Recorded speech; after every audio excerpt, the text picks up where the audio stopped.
ప్రభుత్వం సూర్యాపేట జిల్లా కలెక్టర్ గారి ఆదేశాల మేరకు సమాచార మరియు పౌర సంబంధాల అధికారి పర్యవేక్షణలోని మన యొక్క నూతన్కల్ మండలంలోని అన్ని గ్రామాలలో ఆవాస ప్రాంతాలలో ఇవాళ రాష్ట్ర ప్రభుత్వం చేపడుతున్న ప్రజాపాలన ప్రభుత్వ అభివృద్ధి సంక్షేమ పథకాలు, ముఖ్యంగా వడదెబ్బ, అదేవిధంగా పరిసరాల పరిశుభ్రత, గంజాయి డ్రగ్స్ నిర్మూలన, రోడ్డు భద్రత మీద హెల్మెట్ లేకుండా వాహనాలు నడిపితే ఎంతో మంది తల్లిదండ్రులకు పిల్లలు గర్భశోకం మిగిలిచిపోతారు. వాటన్నిటి మీద ప్రజలకు అవగాహన కల్పించడానికి ఈరోజు సాంస్కృతిక సారథి పల్లె లక్షణ కళా బృందం చేత అవగాహన కార్యక్రమం ఏర్పాటు చేసుకోవడం జరిగింది. కాబట్టి ఇప్పుడు మేము ముందు రాధ ఒక్క పాట.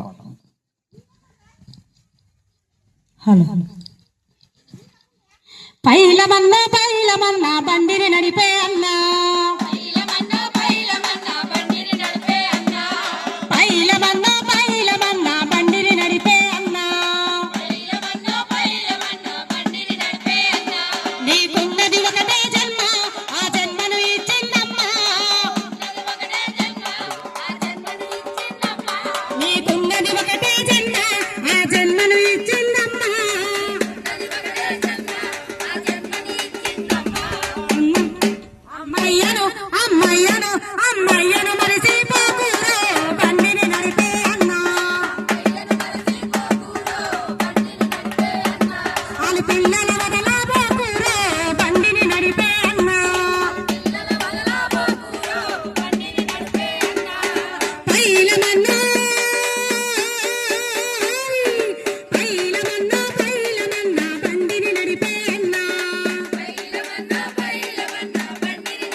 పడుతదిరా